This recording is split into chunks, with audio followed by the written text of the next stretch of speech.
ሰላም ሰላም ውድ ተመልካቾች ጀልዶ 15 ዩቲዩብ ቻናል አሪፍ ነገር ይዞ መጥቷል። እሱ ነገር ደግሞ ምንድነው ስለ አፕሊኬሽን ለማስተማር ነበር። ብዙ ሰዎች ዝም ብለው በቃ ስልክ ላይ ብዙ አፕሊኬሽኖችን ይጭናሉ።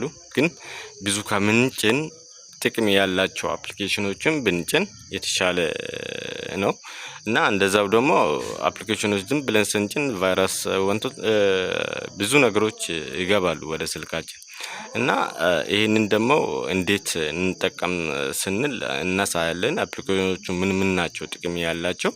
ለምሳሌ ኢንስታግራም አለ። ኢንስታግራም ጨምሮ በቅርቡ የመጣው ትሬት የሚባል አፕሊኬሽን መጥቷል።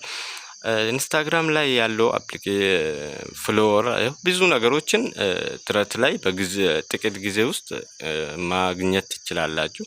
በቃ ኢንስታግራም ማለት ትሬት ማለት ትችላላችሁ እና እንደዛው ሊንክድ አለ። ሊንክድ ደግሞ ሶሻል ሚዲያ ወይ ደግሞ ብዙ ኔትወርኮች ወይ ደግሞ ካምፓኒዎች የምታገኙ ስራ ምናምን የምታገኙ እዛ ዌብሳይት ላይ ነው።